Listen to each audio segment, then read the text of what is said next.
Bom dia a todos, vamos fazer mais um React. Vamos ver qual bomba que o Gabriel me enviou dessa vez, né? É uma sugestão, quer começar bem o dia, não faça React.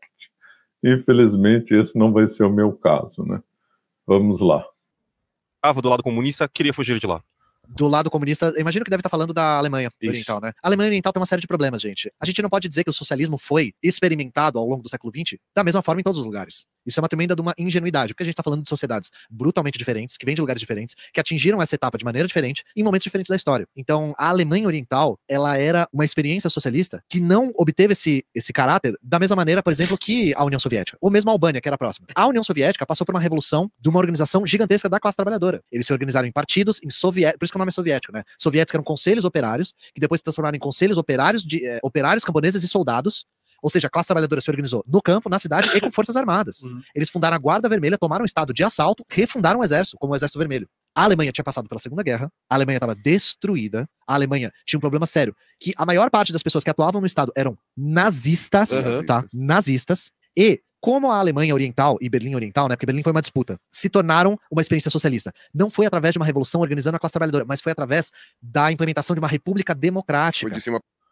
Então, aqui eu estou surpreso. O Ian Neves aí confessa, então, certos problemas da Alemanha aí oriental. Mas, de novo, esses web comunistas vêm sempre com a lenga-lenga, que a Revolução de 1917 da Rússia foi popular. Não foi nada de popular, teve financiamento de capitalistas, tanto dentro da União Soviética como fora. Foi da cúpula que organizou tudo, não teve nada de popular, né? Mas é repetido esse grande chavão, vamos ver. Para baixo. Foi meio de cima para baixo, então era a República Democrática da Alemanha. O que aconteceu? Depois da Segunda Guerra, quando a União Soviética vai entrando em direção à Alemanha, eles vão derrubando os governos fascistas e os estados ficam basicamente acéfalos. Então, várias repúblicas democráticas, Hungria, Romênia, Polônia, são fundadas e são experiências socialistas que partem de fundação de repúblicas democráticas que não partem de uma luta de classes E democrática não tem nada, né? Ali era um horror, ali era uma ditadura brutal, né? A Alemanha Oriental tinha Stasi, né? A Romênia, a Securitate. Todas as outras eram ditaduras. Você falava qualquer coisa contra, cadeia ou morte.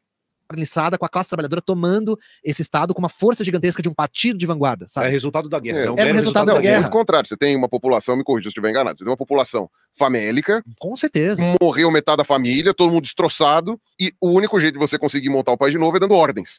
E não só isso. E o pessoal puto, porque nem fala minha língua, nem faz não sei o quê. Foi muito pior que isso, porque o que aconteceu? Quando dividiram a Alemanha ela foi dividida meio na força também.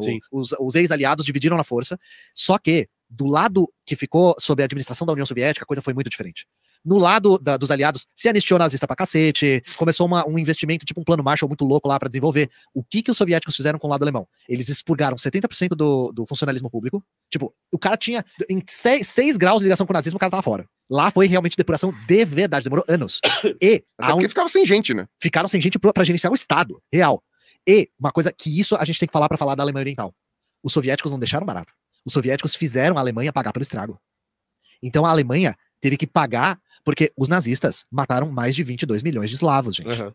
Os soviéticos falaram, agora que a gente entrou na Alemanha, bom, então ele vai confessar uma coisa que é uma verdade histórica que as pessoas não gostam de lembrar, que a União Soviética sugou o máximo da Alemanha Oriental, levou muitas indústrias para lá. Praticamente os soviéticos chegaram a desmontar indústrias que haviam na Alemanha e levaram para a União Soviética, né? E mais, levaram muitos engenheiros, cientistas para a União Soviética para trabalhar lá em vários projetos. O mais famoso, né, claro, para a corrida espacial. Então, os Estados Unidos teve a sua operação também, chamada Operação Paperclip. Os soviéticos fizeram uma operação similar, cujo nome em russo esqueci, é difícil gravar os nomes russos, né? Então fizeram uma espécie de partilha dos cérebros alemães, né? Então a União Soviética levou os cérebros alemães para lá e também desmontou a indústria, sugou o máximo de toda a capacidade industrial alemã, né? Lembro a todos que as vagas para a Escola da Verdade Histórica serão fechadas no dia 19 desse mês. E quem entrar no grupo do WhatsApp vai receber uma oferta especial no dia 18. Nós vamos fazer uma reestruturação aí na Escola da Verdade Histórica e vamos encerrar temporariamente as inscrições, né? As últimas serão aí no dia 18 e 19. A Alemanha vai pagar pelo que fez. Então a Alemanha tinha que exportar um monte de coisa para a União Soviética para reconstruir a União Soviética. 5 milhões de prédios foram derrubados pelos nazistas na União Soviética. Então eles não deixaram barato também. O desenvolvimento da Alemanha Oriental não é só explicado por cada lado investiu no seu lado para fazer uma espécie de jogada. A União Soviética não deixou barato. Eles cobraram caro. Então a experiência... Isso ia atrasar mais ainda. Atrasou pra caralho. Reerguer. A galera que viveu na Alemanha Oriental, porque tem um cara muito interessante, eu esqueci o nome dele, que ele é um cara que fugiu dos Estados Unidos para a Alemanha Oriental. Ele era comunista. E aí ele sabia que ia ser perseguido na Guerra Fria e fugiu para a Alemanha Oriental. Teve isso do outro lado também, né? Ele falou, os primeiros anos foram anos de muita carestia. Justamente porque a União Soviética falou, vocês vão pagar pelo que vocês fizeram.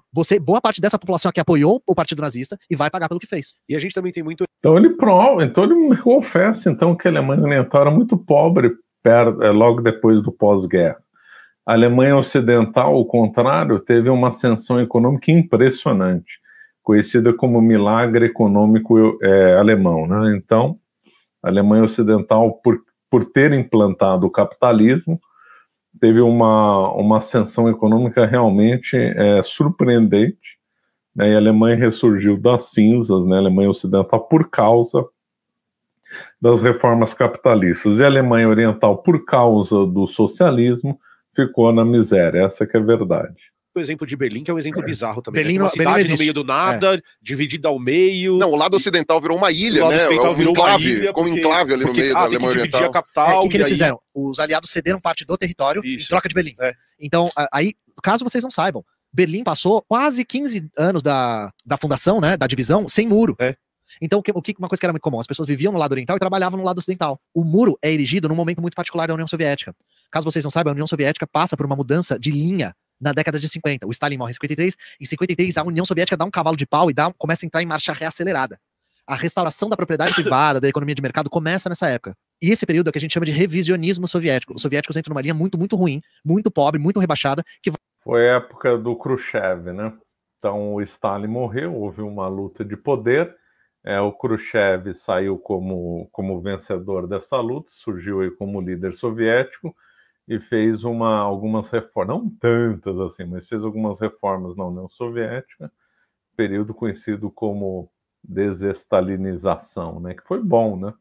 Tudo que tenta minorar, tentar diminuir os efeitos nefastos do socialismo é bom. Khrushchev também começou a acabar com o Gulag, mas o problema do Khrushchev é que ele tinha um ódio à religião impressionante, né? Ele era um homem do sistema, mas não tão ruim quanto o Stalin, né? Bem, professor, o Ian Neves, ele está dizendo a verdade aqui? É claro que não. A propriedade privada foi restabelecida na União Soviética depois da morte de Stalin em 53, com o revisionismo de Khrushchev e as revelações dos crimes tenebrosos do stalinismo? É claro que não. A propriedade privada não foi restabelecida na União Soviética. O que houve foi um afrouxamento dos próprios mecanismos do totalitarismo soviético sobre a população, especialmente a população agrária na Ucrânia, né? Como sabemos, ocorreu o Holodomor, a Grande Fome em 33, então, perto daquilo, o Khrushchev e a administração Khrushchev conseguiram diminuir, né, a pressão do Estado sobre os produtores de grão nas fazendas estatais, estabelecendo alguma medida de troca, né, privada ali naquele ambiente. Mas isso, de fato, foi um tal restabelecimento da propriedade privada? É claro que não. Os meios de produção, as terras, as fazendas, essencialmente, eram do Estado soviético. Assim como a maioria dos meios de produção e o que deveria ser produzidos por ele até o fim da União Soviética pertenciam e eram determinados pelo Estado. Então, não, o revisionismo do Khrushchev essencialmente acabou com a ideia de que Stalin foi um bom líder, fez coisas boas para a União Soviética e que deveria ser emulado e seguido. Essa ideia foi destruída justamente porque o Khrushchev, malgrado suas intenções políticas, claro, ele era um comunista, trouxe à tona os crimes do Stalin. E a União Soviética, na verdade, caiu não por causa do restabelecimento da propriedade privada, mas justamente pela contínua estatização dos meios de produção, né, e a grande falta de produção de bens de consumo, né, bens de maior ordem, que a União Soviética precisava importar para continuar a manter a sua população fora da fome.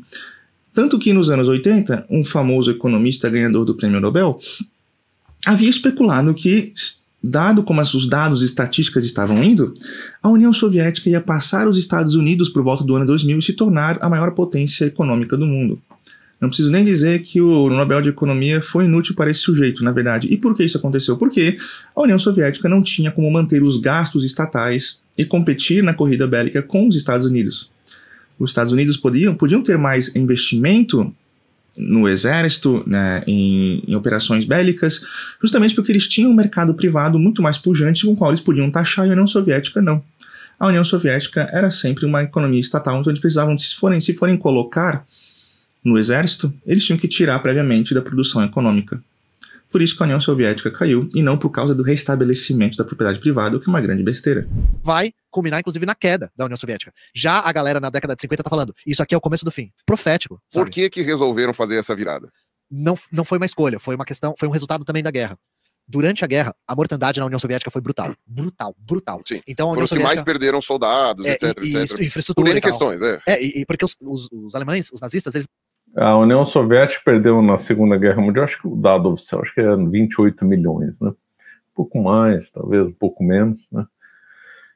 Mas por que morreram tantos soldados? Aí os web comunistas não vão querer dizer, né? Por causa da estratégia militar. Soldado que recuasse na frente de batalha, ainda que fosse necessário, era tido como traidor e depois era fuzilado. Então os soldados iam para morrer, ou morriam na mão dos alemães, ou iam morrer na mão da NKVD, que tinha um exército atrás das linhas regulares. Esse exército da NKVD foi feito para fiscalizar o exército oficial e para punir quem recuasse das linhas de frente. Então vamos supor, alguém lá está recuando, está vendo que os alemães estão vencendo, tem que recuar porque é necessário. Se recuar, meu filho, vai morrer.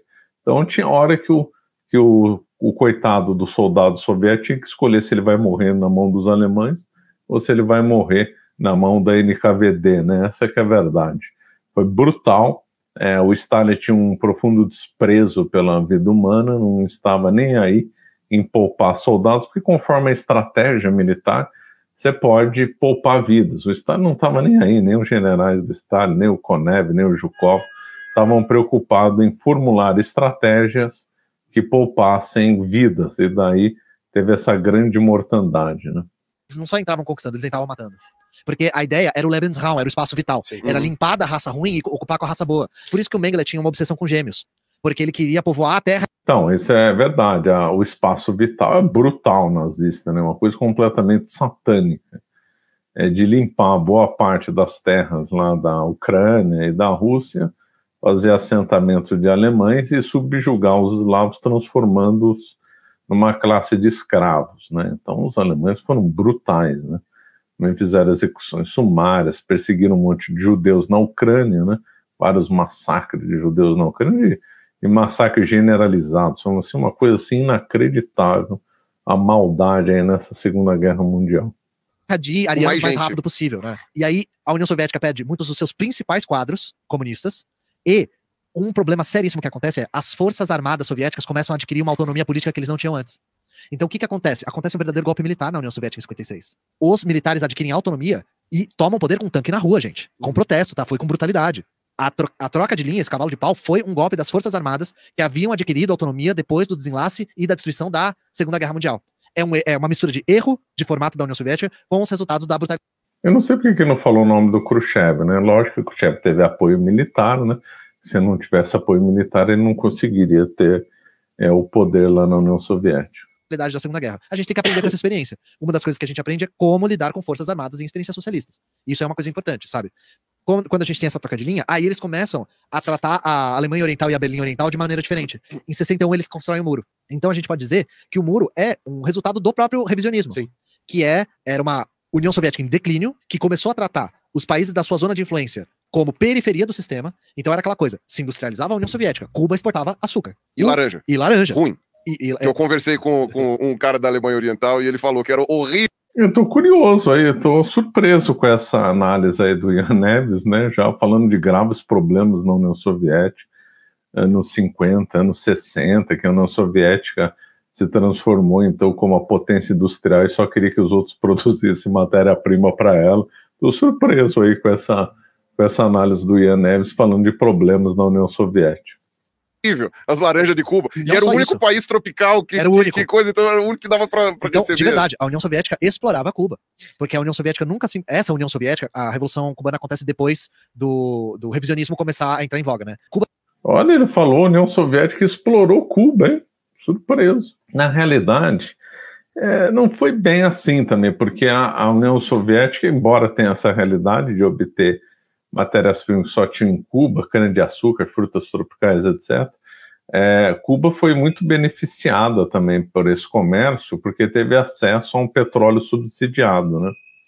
E aí, quando essa ajuda aí soviética acabou, quando a União Soviética acabou em 1991, aí a Cuba entrou numa recessão, né? Então não é bem verdade que a União Soviética teria explorado assim Cuba no sentido, acho que no sentido que ele quis dar.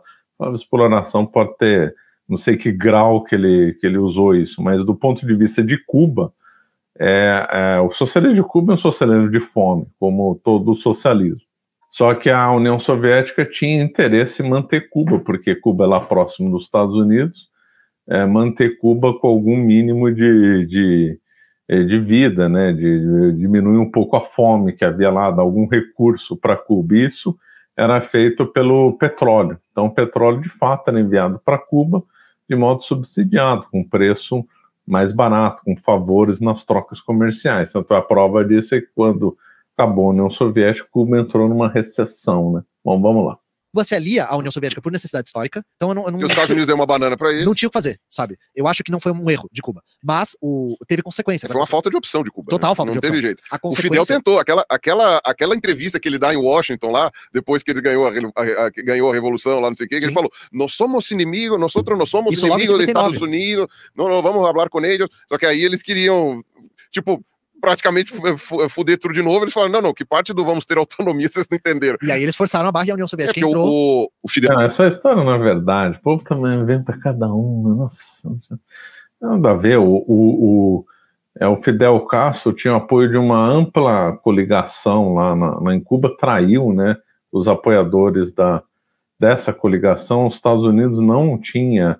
O Fidel Castro chegou até apoio de gente lá nos Estados Unidos. Então não tinha nada a ver com essa história que ele está falando. Cada bobagem que o povo fala. Fidel não era socialista. Né? Antes não, o Fidel se tornou marxista-leninista com o processo. O Che era. O Che era marxista sim, já. Mas o Fidel, ele era um nacionalista revolucionário e começou a se tornar um marxista com o processo revolucionário cubano. Né? Mas a Cuba era um dos países que estava na zona de influência da União Soviética, e de verdade, Cuba exportava açúcar e comprava industrializado. Sim. Né? Então, Era isso, tratado como periferia total, mesmo. era uma relação de periferia, e isso a gente dá o nome de social imperialismo, que era o imperialismo da zona de influência da União Soviética. A Alemanha Oriental passou pelo mesmo processo. Então a Alemanha Oriental, ela começa também a entrar num declínio econômico, justamente por conta dessa dinâmica de social imperialismo, junto com a falta de... Não, mas aí eu vou ter que discordar, né? Em relação a Cuba, de fato, Cuba não se industrializou, assim, do ponto de vista comparado com outras nações. Agora, isso aí não vale para a Alemanha Oriental, não. A Alemanha Oriental, pelo contrário, era das mais desenvolvidas dentro do bloco soviético, né? O que levou a Alemanha Oriental à pobreza foi o socialismo, e não o fato dela não ter sido industrial. Inclusive, algumas indústrias da Alemanha Oriental, ela tinha um progresso, se não me engano, uma indústria relacionada a coisas ópticas, né? Lentes, etc. Ela atingiu até um certo nível de prosperidade. E inclusive ela produzia carros, né? O Trabant era produzido, o Trabant era horrível, né? Mas era produzido. Bom, os carros soviéticos também eram um pior que o outro. Então essa história que o Ian Neves está falando, que a Alemanha Oriental não era assim industrial, isso aí não é verdade. A Alemanha Oriental era bastante industrializada, sim, isso aí não é verdade. O que levou ela para a pobreza foi o socialismo, né? de apoio político, justamente por não ter sido uma experiência socialista que foi adquirida por meio de uma revolução e que tão pouco buscou construir um partido popular. O partido era impopular e foi se tornando mais impopular com o tempo. E aí é que acontece, a Stasi começa a ficar mais violenta, a espionagem começa a ficar pior. Por que eles impediam tanto as pessoas de... De novo, tô surpreso, viu? Tá reconhecendo que a Stasi foi violenta, a repressão, que não era popular. Olha, surpresa, viu? Uma surpresa positiva aí. Circular. Por que eles impediam? Tipo, dentro dos países socialistas você podia viajar tranquilo. Mas por que eles impediam tantas pessoas de saírem da Alemanha Oriental? Por causa da escassez de mão de obra. Então, eles não queriam perder a mão de obra para a pessoa indo para outro lado e conseguindo um emprego em outro lugar. Só que isso era feito com coerção. E isso é uma linha totalmente errada, e a gente não gosta dessa linha, de verdade. A gente realmente acha que a Alemanha Oriental entrou em declínio justamente por conta da linha rebaixada da União Soviética e por conta das circunstâncias históricas nas quais ela se tornou socialista. Aí você entende que eu tô falando há sei lá quanto tempo para explicar quais são as circunstâncias que levaram a Alemanha Oriental a ter um desenvolvimento menor do que a Alemanha Ocidental, que recebia uma quantidade gigantesca de investimento para fazer frente à experiência socialista do Oriente. Isso era uma recurso da Guerra Fria. Exato, é isso que eu ia falar. A palavra guerra... Não, o fato é que é o socialismo, né? A Alemanha Oriental prova o fracasso completo do socialismo. Era a mesma nação, antes da guerra, obviamente, né? Que depois foi dividida e teve dois sistemas econômicos, socialismo e o capitalismo. O socialismo se provou um fracasso completo, que as pessoas arriscavam a vida para fugir da Alemanha Oriental. O Ehrenberg fugir de Berlim Oriental para Berlim Ocidental, tentar atravessar a fronteira, né, entre a Alemanha Oriental e a Alemanha Ocidental. Aquela era dificílimo, tinha muito bloqueio nas estradas, tudo muito fiscalizado. A Stasi era competente do mal, mas era. E você vê a brutalidade, né, do sistema, né, alemão oriental, que quem atravessasse o muro era fuzilado, era morto. Quantas pessoas morreram? Umas 180, acho que são os números oficiais por volta de 180, mas se estima que foi mais, né? Então, quer dizer, impedir pessoas de procurar uma melhor vida no Ocidente, e quem fugir era fuzilado. Quer dizer, é a maravilha, né, que é o socialismo. É impressionante. Berlim, o Muro de Berlim é uma prova incontestável do fracasso do socialismo. É impressionante como tem gente que ainda defende o socialismo, mesmo sabendo da história do Muro de Berlim. Realmente é inacreditável. A Fria foi a primeira vez que você usou, e é isso que é uma coisa interessante, porque tudo isso meio que também entra, né? Talvez não estava falando do lado a mudança de postura da União Soviética não tem uma relação com a Guerra Fria também? Tipo, talvez, eu não sei como é que era o governo anterior, que talvez não tivesse se preocupando muito com esse tipo de coisa, não sei. Não importa tanto a causa, mas teve uma mudança no efeito, definitivamente. E aí a mudança de postura da União Soviética começou a ficar cada vez mais branda em relação ao imperialismo. A ponto de que a gente chega na década de 80... Eles começaram a fazer isso, né, também. Mas porque a herança russa, né, era um império russo, né? Os caras não conquistaram o território deles, né? Esse é o Pirula, né? Esse Pirula é entrevistador, se for um entrevistador muito ruim, hein? Nossa, um entrevistadorzinho ruim, hein? Olha, acho que sinceramente eu preferia conversar com o Ian Neves do que do Pirula, porque não dá, né? Os czares lá não conquistaram o território deles na base do abraço. Mas também. Eu não tô dizendo que a gente tem que diferenciar uma coisa. Social imperialismo e imperialismo são coisas diferentes. Porque o imperialismo, ele é um desenlace de uma etapa do capitalismo. E, por bem ou por mal, a União Soviética não era capitalista. Ela não era administrada a partir da lógica do capital privado. Por que a gente chama de social imperialismo? Justamente por criar uma relação de centro e periferia. Mas imperialismo não é só isso. Imperialismo tem o imperialismo capitalista tem uma série de outros elementos que são importantes. Por exemplo, a exportação de capital para a exploração de mão de obra. É uma dinâmica diferente. Não estou dizendo que um é melhor, outro é pior. São dinâmicas diferentes, né? O que acontece também? Durante o Gorbachev, que foi o último secretário-geral, aí, de fato, na perestroika, ele fala, nós não vamos ficar no caminho de nenhum avanço da Europa e dos Estados Unidos. Os caras, no lugar de falar de colonialismo, eles começam a trocar para vínculo histórico. A França tem vínculo histórico com a Argélia. A França tem vínculo histórico com o Senegal. O Gorbachev usa esse vocabulário na perestroika. É nesse momento que vocês veem as pessoas muito, muito putas na Berlim Oriental, tá? Então, ele está se referindo ao Gorbachev, não sei como é que fala em russo. Vamos usar Gorbachev. Então, o Gorbachev, ele iniciou um processo de reforma a partir de 1985, com duas linhas, né? Glasnost e a perestroika. Glasnost era reestruturação... perestroika era reestruturação econômica e Glasnost a abertura política, né? Lembrando que, na realidade, ao contrário do que é divulgado, a ideia inicial de reforma não veio dele, mas sim veio do Andropov. A sequência era Brezhnev, né? Morreu, aí ascendeu ao poder o Andropov, depois o Chernenko, depois o Gorbachev. O Gorbachev era muito ligado ao Andropov, era o Andropov acabou protegendo e fez a ascensão do Gorbachev, né? Na realidade, como se diz aí nas gírias políticas, né? O Gorbachev é cria do Andropov. O Andropov era um figurão, chefão da KGB, e quando o Brezhnev ficou muito doente, já não tinha mais condição de governar, embora vivo, e na aparência ele era o líder da União Soviética, mas nos bastidores quem mandavam eram outros. E o Andropov era um deles, e aí quando ele morreu, o Andropov foi o nome mais natural. Mas a ideia de reforma já tinha nascido com Andropov, né? E aí o Gorbachev é que realmente efetivou as reformas que levaram ao colapso da União Soviética. Né? Muito. Só que a questão é, aí o muro cai, aí o país se reunifica de novo. E acontece um efeito muito curioso.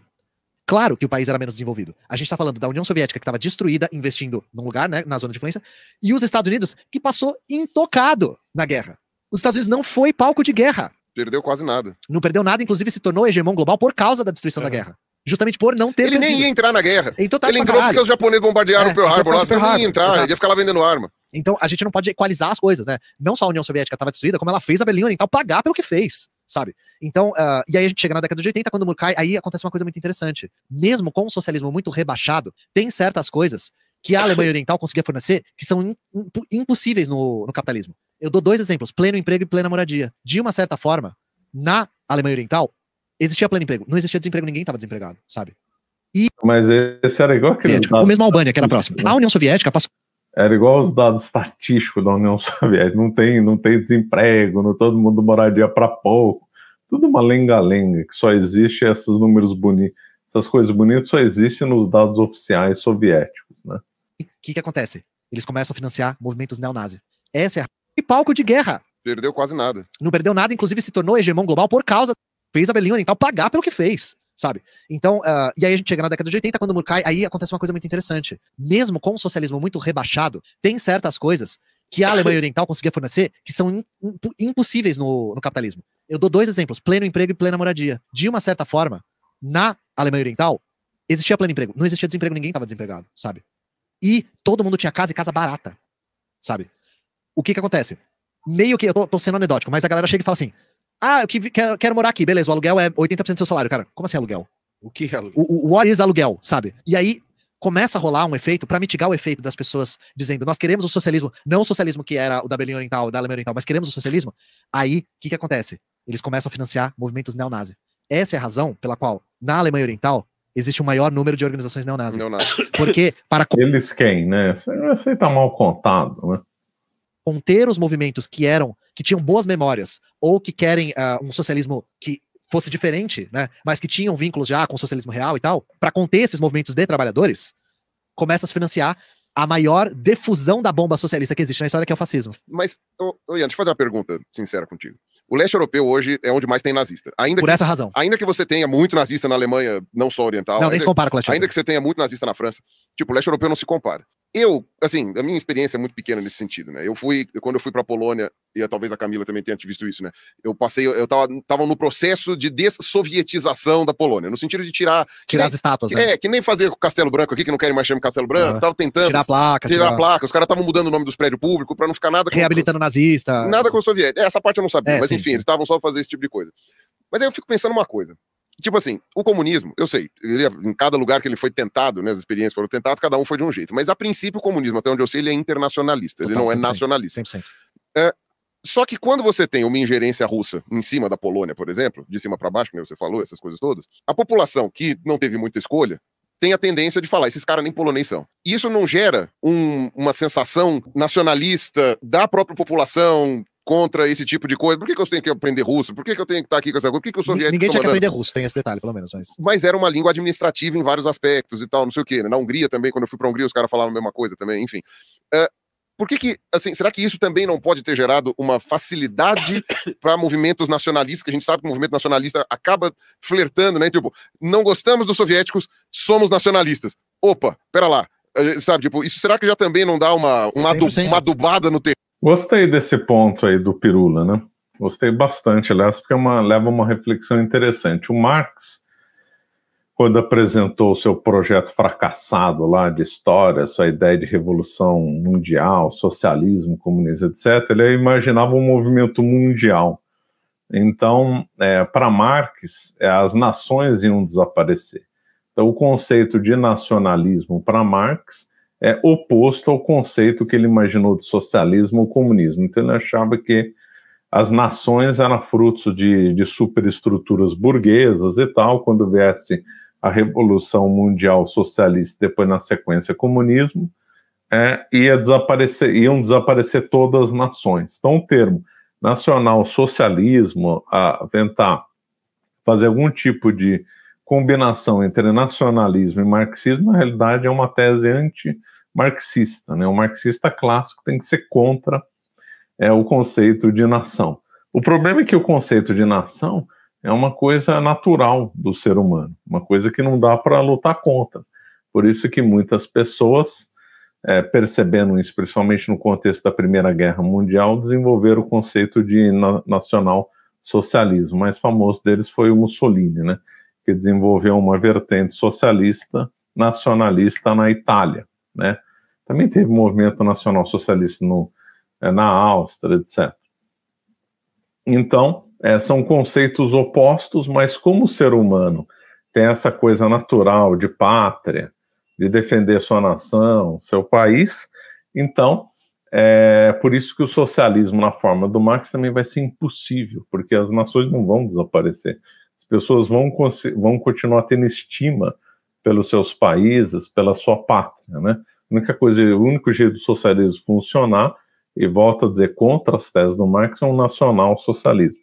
Agora, é verdade, os poloneses se enjoaram do domínio da União Soviética, húngaros também, teve então um efeito rebote, né? Teve um exagero do outro lado, um hipernacionalismo, até com ideias nazistoides ou fascistoides. Os Balcãs, lá, Letônia, Estônia e Lituânia, detestam essa fase do domínio soviético. E houve sim, eu não sei se o Ian Neves vai combater essa visão, mas houve sim um processo de russificação. A Rússia empurrou o russo goela abaixo das pessoas na Ucrânia, no Báltico, eram obrigados a falar russo, sim. O Stalin tinha desprezo por outras culturas, né, por certas culturas, e queria impor a russificação para essas nações, né? Então, realmente, há uma memória, né, desse período trágico, principalmente na Polônia, né, que sofreu muito com a sovietização. Então, eles têm um verdadeiro ódio desse período soviético, que realmente foi muito duro aí para eles, né? Terreno ali para facilitar. Lugar onde a gente vê isso de maneira explícita é na Ucrânia. Isso, a Ucrânia, ótimo é um exemplo muito bom disso, porque a Ucrânia é um dos lugares no qual esse sentimento foi adubado a partir disso. Principalmente porque a Ucrânia fez parte do Império Russo e da União Soviética. Então, o sentimento que se fomenta na Ucrânia para causar essa balcanização local, essa divisão, é dizendo que os russos sempre foram os algozes dos ucranianos, que os ucranianos são uma civilização completamente apartada da Rússia, que eles não têm absolutamente nada a ver e que eles são, inclusive, muito mais brancos e muito mais evoluídos. Tá? O que acontece é que a gente vê junto com isso quais são os interesses do Império Estadunidense, porque na Guerra da Ucrânia tá evidente, né, gente? Sim. Esse sentimento chauvinista que é fomentado pelos Estados Unidos é para expandir a OTAN em cima da... Isso tá evidente. E esses sentimentos de balcanização não é à toa que chama balcanização. Onde é que ficam os Balcãs? A Croácia. Na Europa do Leste. Esses movimentos nacionalistas justamente pegaram esse sentimento de olha o que os soviéticos fizeram com vocês. Os soviéticos tinham uma relação de periferia de verdade, eu não tô negando isso é fato, sabe? E a gente tem que ser crítico a esse período da União Soviética para não cometer os mesmos erros no futuro, de fato, sabe? Aquele negócio que a Ucrânia era fazenda da União Soviética. Enfim, isso tem uma questão, uma parcela de verdade e uma parcela de mentira, porque a Ucrânia era dentro da União Soviética.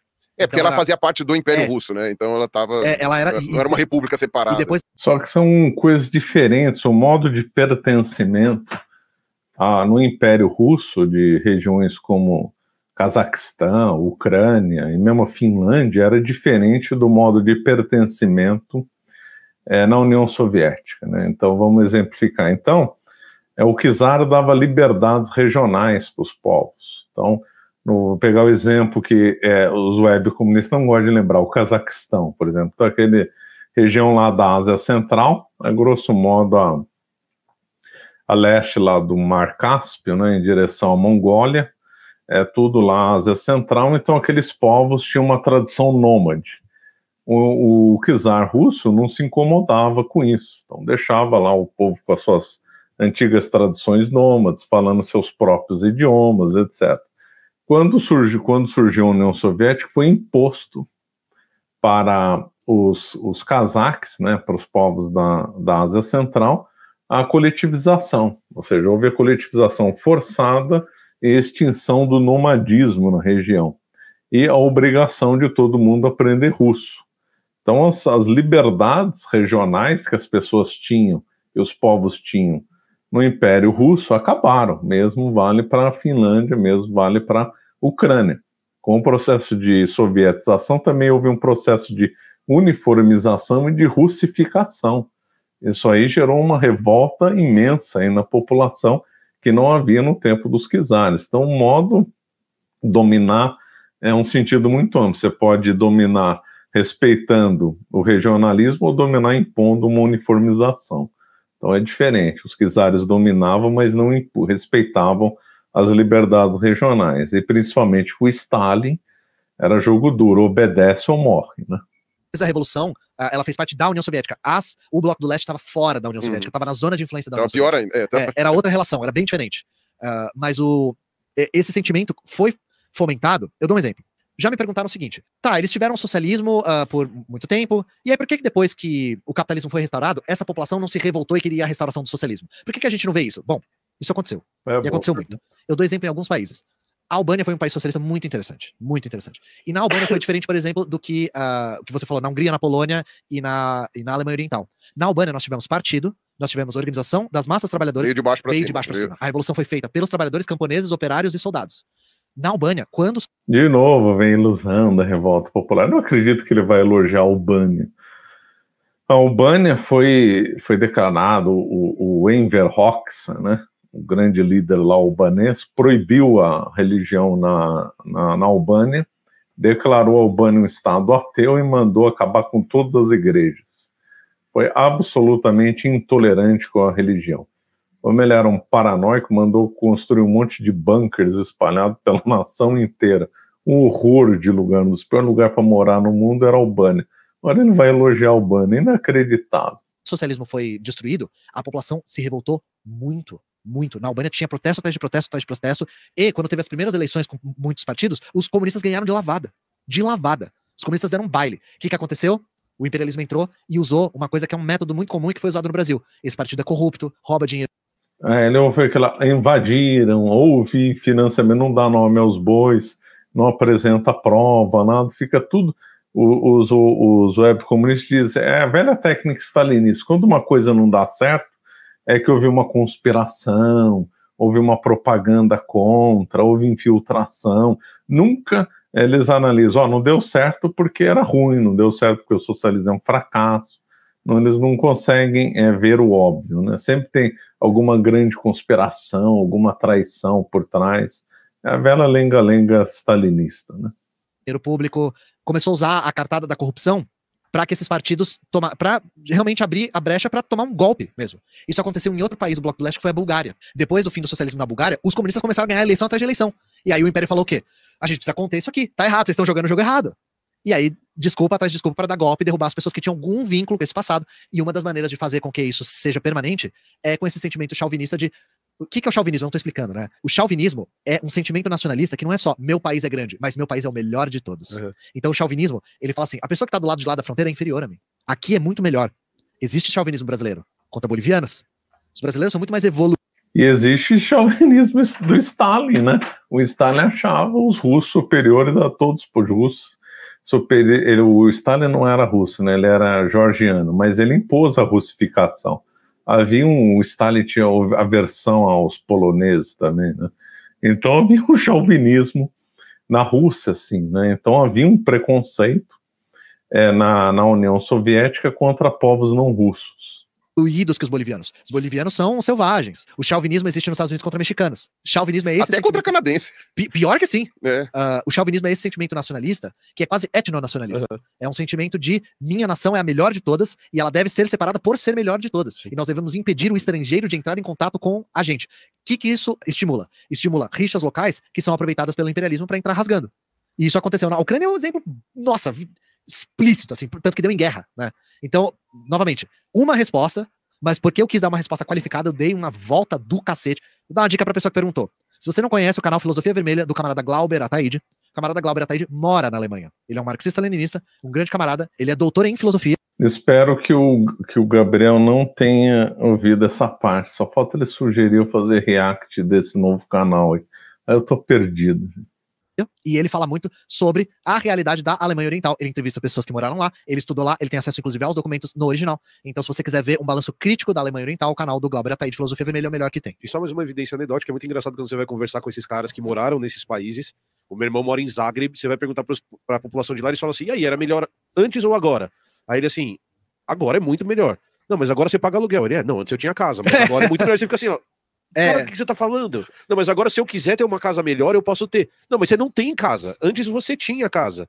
Não, mas agora é melhor, porque agora existe a possibilidade de morar nesse bairro que não existia antes, que é um bairro que tem casas muito maiores. Ô Emílio, será que isso daí não vai? Porque você tem uma gama de fatores, além do habitacional, que acabam fazendo com que a pessoa enxergue... Eu acho que é muito mais uma imposição de valores do que uma gama de fatores.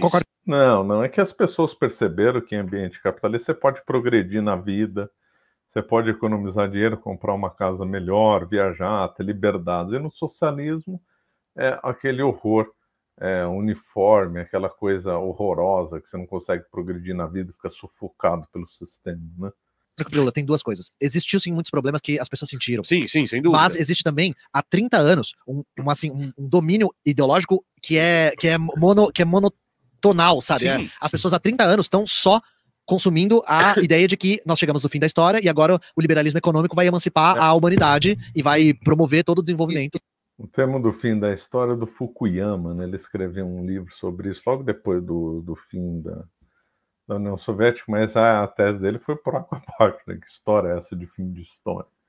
E tem uma coisa que eu tava falando, que também, acho que foi na minha última live que eu perguntei, que o pessoal perguntou sobre o lance sobre o Rio Grande do Sul. Eu falei assim, prevenção não dá voto. Então, se você vacina todo mundo, a doença some. E aí, as pessoas passam a achar que a vacina é inútil. Por quê? Porque eu nunca vi a doença. Então, o que eu entendo, às vezes, é que muitas pessoas estão reclamando de coisas que não tem, ou que tem, porque o cenário que se desenhava era ruim, e qualquer tipo de prevenção a uma coisa ruim, ela é invisível. Porque a pessoa... Então, não, assim, é uma falha de visão da pessoa, muitas vezes, ou às vezes é uma visão, ou às vezes é uma visão incompleta, mas não dá pra você julgar uma massa de gente que pensar assim, porque inclusive também é aquilo. Eu falo com meu vizinho, que também tem a mesma percepção. Falo com meu amigo, que tem a mesma percepção. Falo com meu filho, que tem a mesma percepção. Na escola dele também. De repente você constrói um inconsciente coletivo de que, pô, por que tá todo mundo vacinando? Né? Eu tô dando o exemplo da vacina porque ele é mais visível, mais palpável. Mas, tipo, eu acho que às vezes o que acontece também com as pessoas, essa percepção, ela não precisa necessariamente... Eu não vou nem dizer que ela não é inculcada por fora, mas tô falando que o substrato já tá ali, ele é muito fácil. Posso dar um exemplo histórico disso? Desculpa, Emílio, só que essa deixa é boa. Nós temos um problema sério com experiências socialistas, que é o problema geracional. Então, por exemplo, vamos pegar o exemplo de Cuba. As pessoas que passaram pela Revolução Cubana viram as suas vidas aumentarem de qualidade de maneira vertiginosa. Assim, passaram de um regime brutal para terem terra pela primeira vez na vida. Ai, que piada, né? Ai, que piada. Por que o povo arrisca a vida para chegar nos Estados Unidos se a vida em Cuba era muito boa? É impressionante, né? Como esse povo, eles não querem chegar ao óbvio, né? As pessoas arriscam a vida para fugir de Cuba. Você vê cubanos aqui que moram no Brasil ficando surpresos com a fartura dos supermercados, esse povo fica com esse sonho que Cuba era uma maravilha, uma beleza, né? Olha, é duro, viu? Sabe? Agora a gente tá vendo gerações cubanas que não sabem mais o que não é ter casa, que não sabem mais o que é passar fome, que não sabem mais o que é não ter emprego. Então são pessoas que estão sempre... É nada, agora eles estão sofrendo, estão passando fome, que os cartões de racionamento não dão para nada, que eles moram em cubículos, são favelas verticalizadas, em prédios antigos e que não foram reformados, que se for ter que andar em carro em Cuba é carro dos anos 50... alguns poucos novos, né, de gente ligada ao partido, ó, que pega fila em posto de gasolina e tal. Então, vendo como a vida em Cuba é um lixo completo, muito pobre, uma miséria, a pessoa se revolta, né? Sendo seduzidas pelo canto da sereia do consumismo, do dólar, da maior, entre aspas, liberdade. A gente teve isso aqui, várias pessoas jovens que ficaram falando lá, votar no Bolsonaro, o caralho a 4, eram pessoas que falaram, vivi a vida inteira no governo do PT, quero outro governo. Eles não pegaram o desemprego do Fernando Henrique. Eu entendo o ponto de vocês. A grande questão é, você tem esse momento da população cubana falando, eu tenho casa, isso não é mais uma questão, agora eu quero ter calça jeans pra dar um exemplo mais tosco. Mas a população da Croácia já passou 30 anos, ele já não tem casa de novo. Entende o meu ponto? O cara, ele vive... Nada, na Croácia eles quiseram entrar na zona no euro. Tem essa conversa mole que esse povo tá falando. Eu tive na Croácia recentemente, não tem nada a ver com o que ele tá falando. O croata quer entrar na comunidade europeia com todos os vícios e vantagens que isso leva, quer comemorar vitórias do seu time de futebol, quer ganhar dinheiro, quer fazer uma integração econômica com lá. É isso que eles estão preocupados. Ninguém está preocupado com socialismo lá. Ver o mundo em que todo mundo tinha casa. Quando o regime acabou, cada um ganhou a sua casa. Eles ganharam o título. Eles ganharam o título da casa. Aí veio a especulação imobiliária convencendo ele do seguinte: vende a sua casa que você vai conseguir comprar outra. Aí o cara vendeu a casa dele, não conseguiu comprar outra. Hoje ele tem 70 anos, ele não tem onde morar, o sistema de saúde tá uma bosta, ele tem que pagar escola pro neto dele, porque o filho dele não consegue pagar, e mesmo... A vida na Croácia é muito melhor do que do Brasil, muito melhor do que de Cuba, de qualquer experiência socialista. Esse povo inventa, romantiza umas coisas que é impressionante, né? Assim, ele ainda olha para esse sistema por uma questão de propaganda externa e ele fala, mas ainda é melhor porque existe a possibilidade agora de eu comprar a casa na praia. Mas, amigo, você nunca vai comprar a casa na praia. E ele viveu a realidade. Então, como é que ele sabe que nunca vai conseguir ter bola de cristal? As pessoas progridem na vida. O cara ganha dinheiro, o cara se esforça, pode... Essa é uma das grandes vantagens do capitalismo do que no socialismo. Porque no socialismo a pessoa sabe que se não for... desde que não for membro do partido, da nomenclatura, da elite comunista, ele sabe que não vai progredir da vida, que não tem ânimo nenhum para se esforçar no trabalho, que não vai conseguir economizar nada, que ele vai ter uma vida medíocre, uma vida tediosa. Por isso que na União Soviética era muito comum as pessoas viverem embriagadas, né? Enquanto que no capitalismo a pessoa pode se esforçar, crescer, ascender socialmente. Isso é regra. Até no Brasil, que é um país pobre, você vê as pessoas progredindo de vida, isso é óbvio, né? Então o que o pessoal fala é contra a evidência, né? Contra o que se vê, é inacreditável, é uma negação da realidade impressionante. Tá tendo um revés agora. Hoje em dia, na Europa do Leste, tem o maior número de pessoas que diziam, antes era bem melhor, por conta da precarização do trabalho que tá avançando lá. Sim. Então mesmo, aí... Por tá ficando muito ruim. Tá horrível. Nossa, a Europa do Leste tá numa crise filha da assim.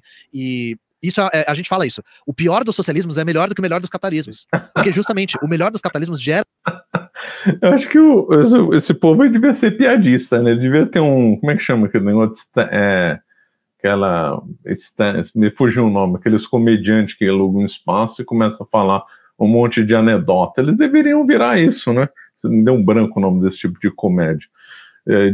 Então deveriam fazer isso, né? Porque realmente se tornaram comediantes, né? Fazer uma piada atrás da outra. O pior do socialismo é melhor do que os capitalismos, né? Realmente é uma boa piada. Era ainda uma desigualdade, uma concentração de renda, uma brutalidade. Bom, não tem mais o que se falar, né? Eu acho que eu vou começar a fazer react só no final do dia. Fazer no começo do dia e já começa mal o dia, não dá não. Bom, vamos ficando por aqui. Obrigado.